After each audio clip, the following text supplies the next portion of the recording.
Bien, habíamos quedado en el capítulo 3, verso 6, y recordamos un poquito el contexto. Recuerdan, Pablo había querido ir a visitar a estos hermanos en Tesalónica y había podido ir, no pudo ir. Dice explícitamente que Satanás se lo impidió. Pero ¿quién fue? ¿A quién manda? ¿A su hijo espiritual? Timoteo. Bien. Él queda, dijimos, ahí con ansiedad porque quiere saber qué pasó con estos hermanos recién nacidos. ¿Qué posibilidad veía Pablo que podía pasar con estos hermanos? ¿Se acuerdan? El verso 5 lo dice. Envié para informarme de vuestra fe, no sea que os hubiese tentado el tentador y que nuestro trabajo resultase en vano. Esa era la preocupación central de Pablo. No había tenido él la posibilidad personal de generar un discipulado con estos hermanos. Pero entonces iba Timoteo y dice el 6, entonces ahí continuamos con la historia, dice, cuando Timoteo volvió de vosotros a nosotros y nos dio buenas noticias de vuestra fe y amor, y que siempre nos recordáis con cariño, deseando vernos, como también nosotros a vosotros. Por ello, hermanos, en medio de toda nuestra necesidad y aflicción, fuimos ¿qué? Consolados de vosotros por medio de vuestra fe. Y dice, porque ahora vivimos, le volvió el alma al cuerpo, como se dice, ¿no?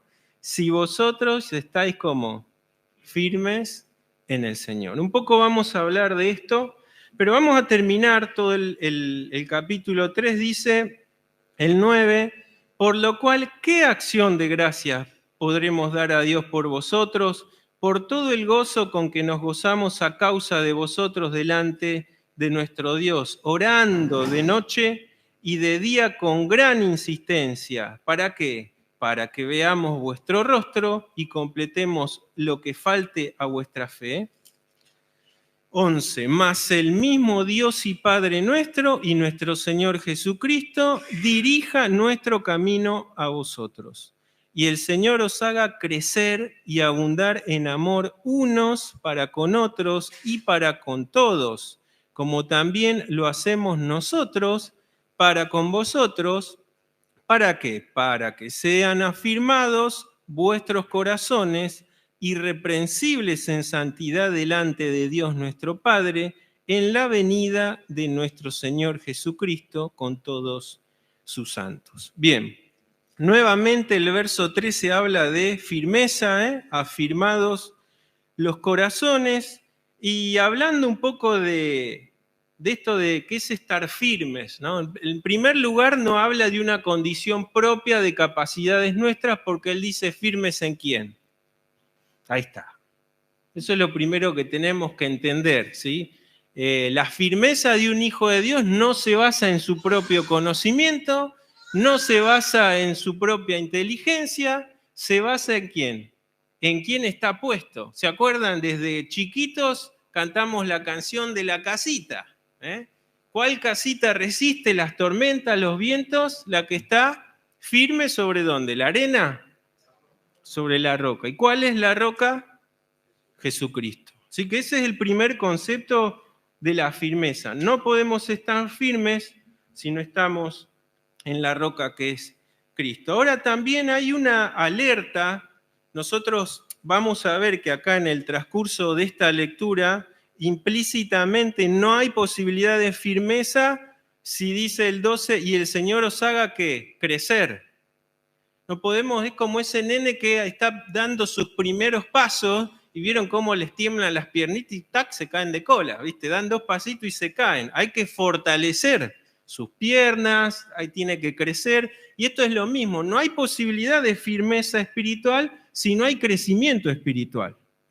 Todo lo demás es religiosidad. Y la primera alerta, danger, que viene en cuanto a la firmeza, es lo que dice 1 Corintios 10:12, el que cree que está firme, tenga cuidado, no sea que caiga. Así traduce la traducción latinoamericana. Yo cuando lo digo latinoamericana, me venía la tonadita de tenga cuidado, no sea que caiga. ¿Viste cómo hablan los centroamericanos? Pero esta es la primera alerta, ¿no? ¿Cómo nos estamos viendo? Y nosotros siempre nos vemos bien, ¿no?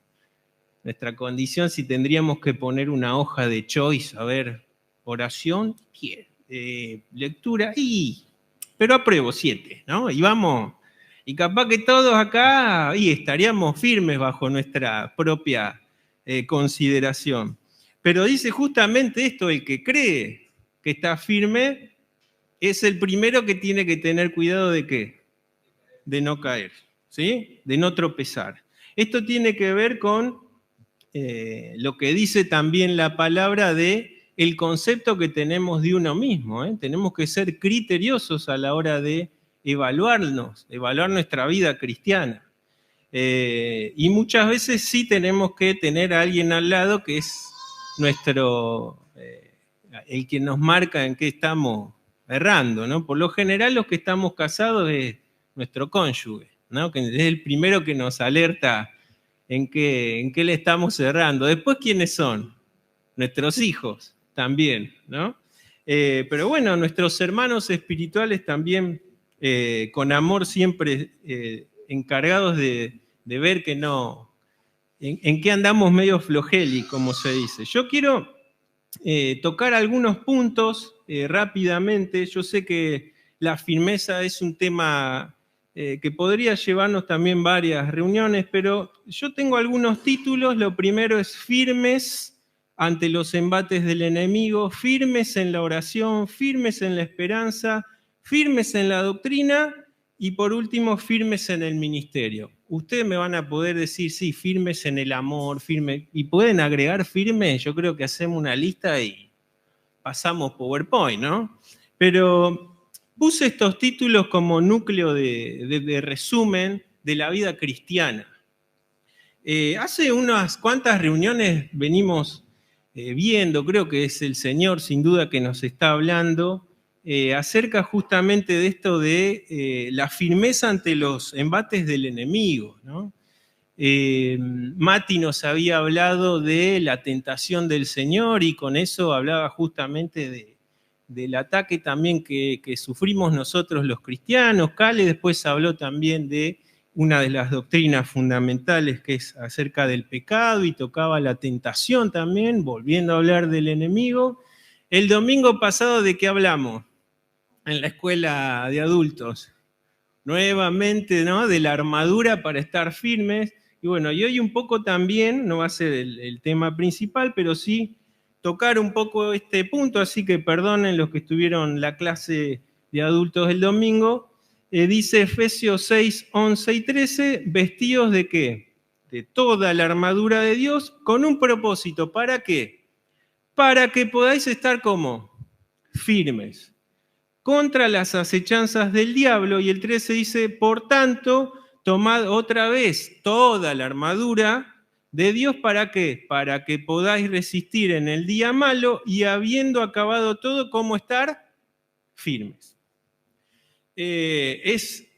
Todo este texto es espectacular estudiarlo, ¿no? Porque habla justamente de las luchas que nosotros vivimos cada día, con las que a veces, gracias a Dios, digo yo, no somos demasiado conscientes de ese plano espiritual, porque quizás incluso los más débiles podrían hasta generar miedo y temor con esto, ¿no?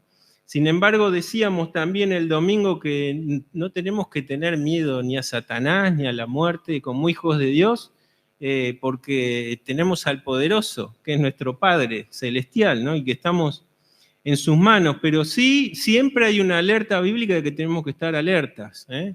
Y las herramientas para enfrentar a ese enemigo muy poderoso no podrían ser en nuestras fuerzas, por eso Dios nos las da. Y por eso dice, pónganse lo que tengan a mano para enfrentar al enemigo. ¿Dice eso? ¿Vístanse de qué?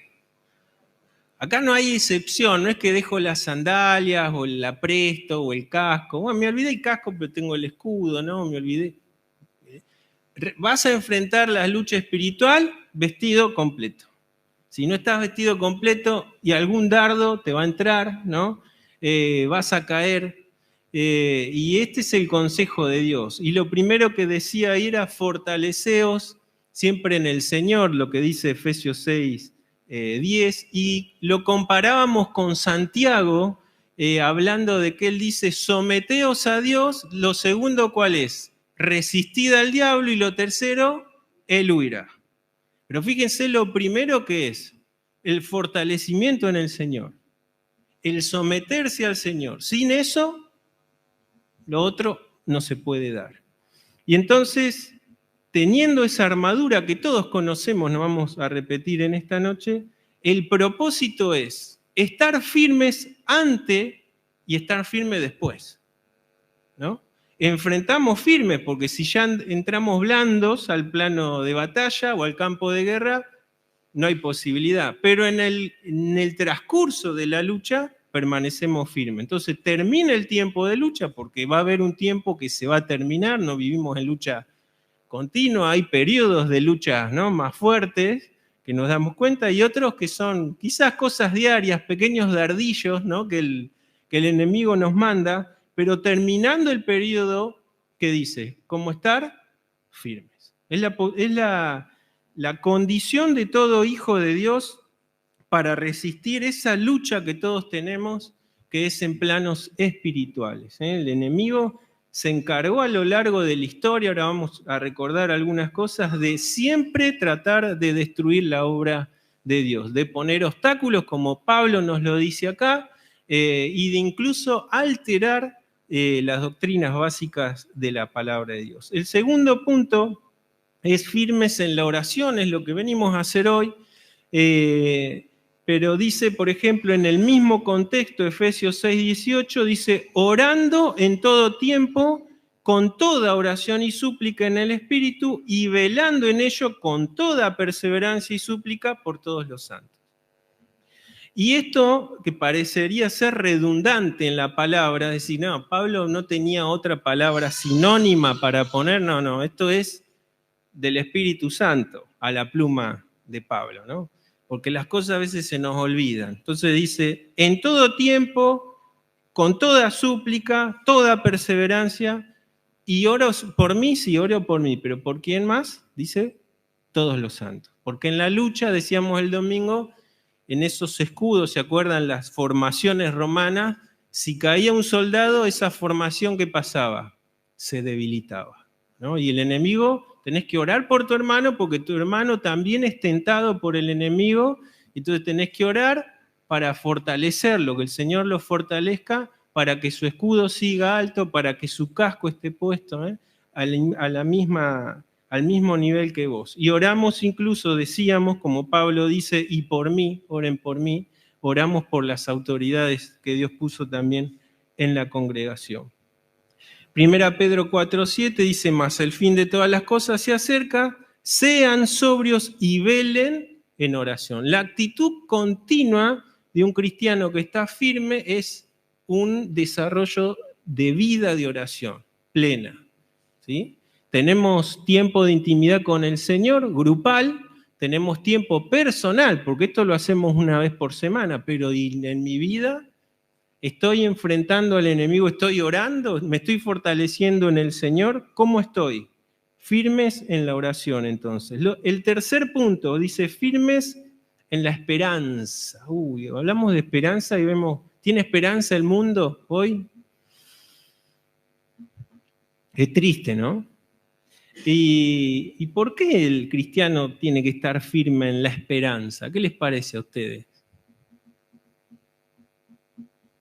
¿Cuál es el riesgo que corremos de perder esperanza? Primero, eso indica falta de fe, sin duda, ¿no? Cuando dejamos de tener la esperanza en nosotros. Y eso deja en nosotros también, ¿saben qué? De aferrarnos en Cristo y de aferrarnos a las cosas terrenas. Y ponemos esperanzas en otras cosas que pasan, el plazo fijo, los bienes, tu trabajo, lo que quieras. Pero la esperanza segura, dice, como firme ancla, ¿no? Dice la palabra que penetra hasta el fondo. ¿Cuál es? El Señor. El Señor y la redención que Él nos dio. Nuestra esperanza no termina en esta tierra. Como dice su palabra, sí, del polvo vinimos y así, sí, pero no termina ahí. Nosotros tenemos, Dios ha puesto en nosotros, ¿qué? Eternidad. Y hoy definimos, como seres humanos, dónde pasaremos esa eternidad. Por la gracia de Dios se nos cayó una vez la venda y le vimos a Él. Pero a veces nos olvidamos de esa esperanza y nos aferramos y nos ponemos ansiosos y nos preocupamos por cosas que son vanas, que son pasajeras. Firmes, entonces, en la esperanza. Dice Hebreos 10:23, mantengamos firme y sin fluctuar la esperanza que profesamos, porque fiel es, ¿quién? El que prometió. Importante. Entonces, firmes ante los embates del enemigo, firmes en la oración, firmes en la esperanza. Próximo título, firmes en la doctrina.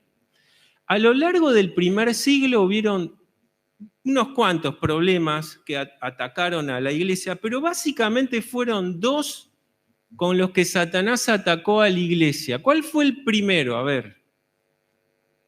El primer problema doctrinal que surge en la iglesia. Bien, Rocío, los judaizantes. Y ahí se juntan y dicen los judaizantes, es necesario que se circunciden y cumplan la ley, porque si no, no van a ser salvos. Si todas el núcleo de por lo menos 10 doctrinas fundamentales que hay se debieran resumir en una, es la doctrina justamente de ¿qué? De la redención. Lo más importante que uno tiene. Bueno, ahí atacó Satanás. La redención es posible si hay obras, ¿no? El sacrificio de Cristo no sirve, es una parte. Pero ustedes se tienen que circuncidar y tienen que cumplir la ley, tienen que esto. Ese fue el primer ataque y fue serio el ataque. Duró la mitad aproximadamente de toda la era cristiana del primer siglo y hermanos, hoy se está volviendo a resurgir. El movimiento que se llama Raíces Hebreas, antes lo fue el movimiento adventista, pero ahora Raíces Hebreas, que es un pseudo movimiento evangélico. Y ustedes ven que cambian hasta las cosas, ponen cosas judías, hasta vestimentas, y empiezan con práctica, empiezan a guardar sábado, empiezan otra vez con todo lo que tanto habló Pablo, ¿no? A la iglesia, por ejemplo, a los galos, iba a decir, a los que estaban en Galacia. Asombradísimo Pablo de qué. Tan pronto. Y esto no es que solo queda como una anécdota de Pablo y de esos hermanos. Continuamente el enemigo va a tratar de alterar la doctrina fundamental de la redención. El segundo gran problema que tuvo la iglesia ya a finales del primer siglo, ¿cuál fue? ¿Qué movimiento? Ahí sí habla de lo que Andrés decía de la deidad de Cristo, el gnosticismo. Y con eso luchan Judas, por ejemplo, pero sobre todo Juan en su primera carta y después en la carta que manda a las iglesias en el Apocalipsis. ¿Qué ponían en duda ahí? La deidad de Cristo, ni más ni menos, ¿no? Si vos atacás a la deidad de Cristo, ¿qué estás atacando? Y el fundamento de todo el cristianismo, ¿no? Con eso tuvieron que luchar. Hubieron otras cosas, porque habían movimientos filosóficos y otras cosas también, pero principalmente fue la lucha fundamental del primer siglo. A lo largo después de la historia del cristianismo, ustedes si hacen memoria van a encontrar un montón de cosas que surgen de ahí, pero firmes en la doctrina. Yo me acuerdo, incluso era pequeño, ustedes los que son más grandes se acordarán, en un movimiento en la década del 60 que se metió y generó muchas divisiones en las iglesias, ¿no? Un movimiento progresista, si se quiere, espiritual, de renovación se llamaba en ese tiempo y fue de bendición. Más que bendición, generaba división, ¿no? ¿Y por qué pasaba eso? ¿Por qué pasa eso en las iglesias cuando estos movimientos se embaten y generan tanto tambaleo y tanta división y tantas pérdidas? Porque no hay firmeza en la doctrina de Dios, en la doctrina de la palabra que Él nos dejó. Dice 2 Tesalonicenses 2:15, por lo tanto, hermanos, manténganse firmes y retengan la doctrina que personalmente y por carta les hemos enseñado. En el contexto de este texto es la segunda carta que Pablo manda a los tesalonicenses. En poco tiempo, porque estos hermanos de crecimiento tendrían un año y moneda, no mucho más. Así que habían recibido la primera instrucción de Pablo, después Timoteo y 2 cartas de Pablo.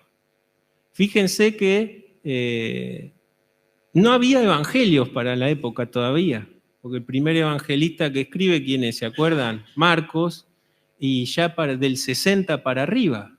O sea que no había todavía, ni siquiera tenía historias completas de lo que el Señor Jesús, era todo lo que los apóstoles y los misioneros podían transmitirle. O sea que ustedes podrían decir, ¿qué cuerpo doctrinal podrían tener estos hermanos? No importa.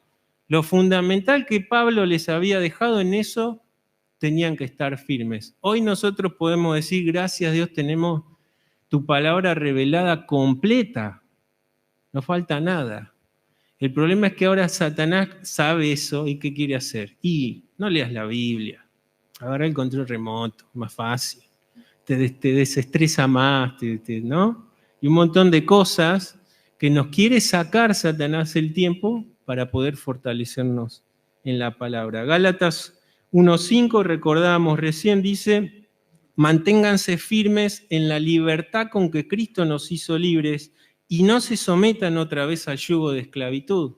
Fíjense, ustedes podrían pensar que iban a tener que ver los judíos con Gálatas allá en el norte. Bueno, el enemigo no tiene fronteras a la hora de querer impedir el avance de la obra de Dios.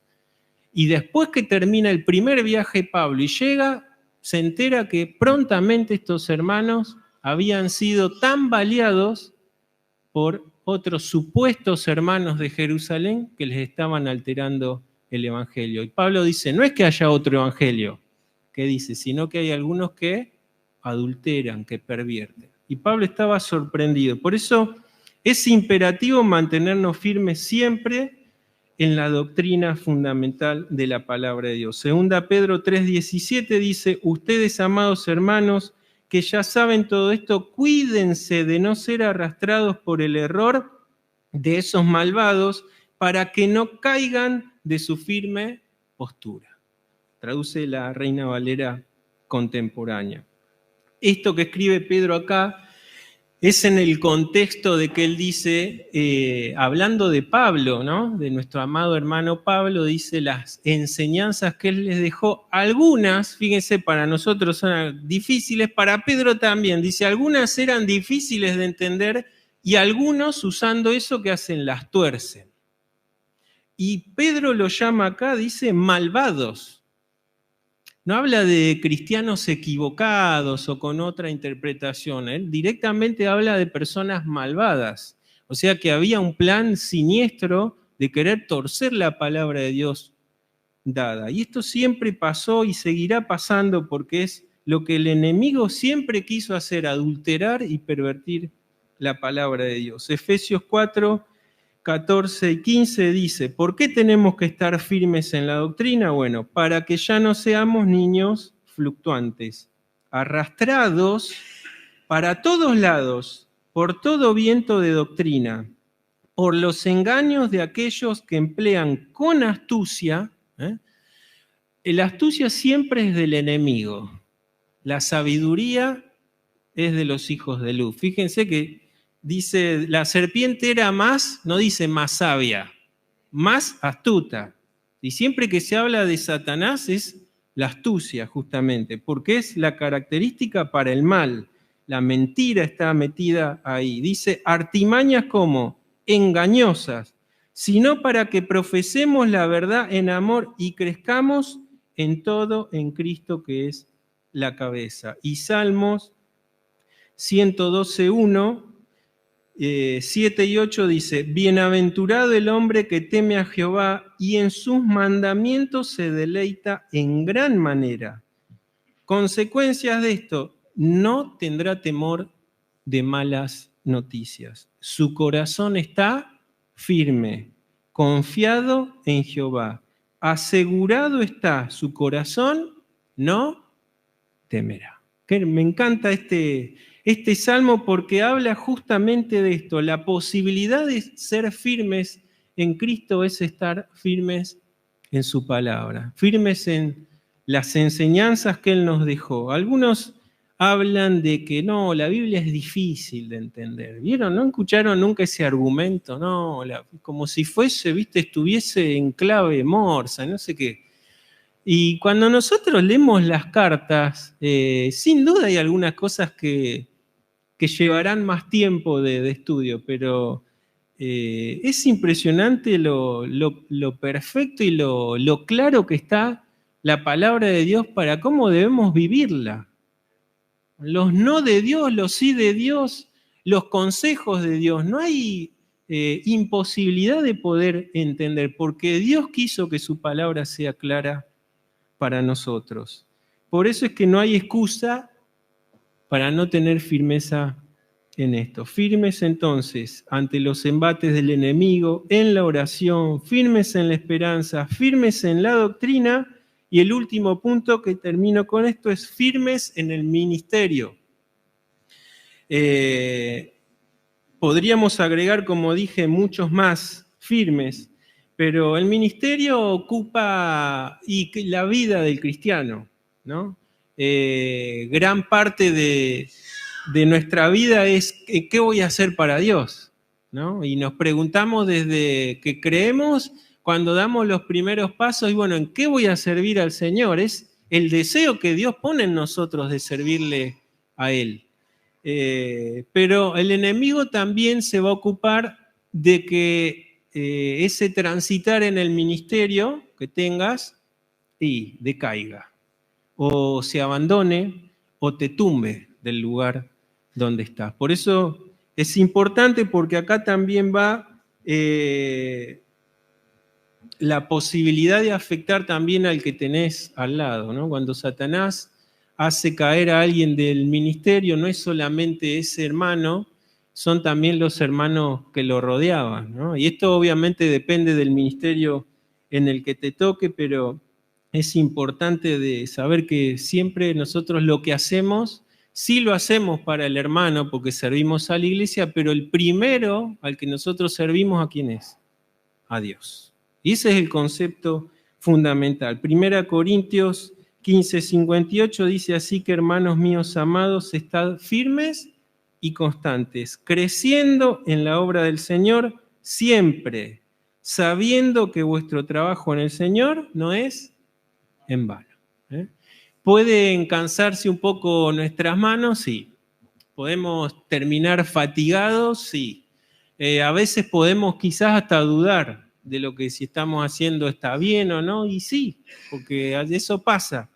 Pero entendamos que cuando servimos al Señor, Él confirma el ministerio en el que estamos, Él nos va a dar fuerza para seguir adelante, y la obra siempre es para Él. Dice el verso 13, para que sean afirmados vuestros corazones irreprensibles en santidad delante de Dios nuestro Padre, y agrega que en la venida de nuestro Señor Jesucristo con todos sus santos. Implícitamente, fíjense que hay un camino de santificación hasta el punto cúlmine. ¿Cuál es ese punto cúlmine?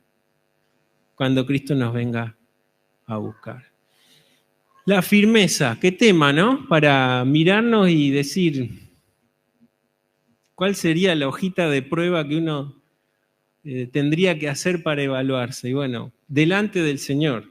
Acá tampoco puedo venir yo a evaluar, a ver, pasa el que sigue, cuán firme estás. Este es el corazón de cada uno de nosotros. Pero estudiando esto y viendo estos puntos, podemos con sinceridad decir, ¿estoy firme o creo estar firme? ¿No? Y siempre con humildad, delante de Dios, porque sin duda en alguna de las cosas, en algún momento de nuestra vida, ahí en algunas cosas puede que no estemos tan firmes, ¿no? Pero hay poder en Cristo. Pablo dijo, todo lo puedo en ¿quién? En Cristo que me fortalece. ¿Para qué? Para poder estar firme en el campo de batalla. Firmes en el Señor, firmes sirviéndole, gozosos porque todo lo que hacemos lo hacemos para Él y sabemos que Él es deudor de alguien. Dios no debe nada a nadie. Y Él, fíjense qué gracia que hay, ¿no? Porque Él prometió que también nos va a bendecir en aquella labor en la cual nosotros hacemos para Él.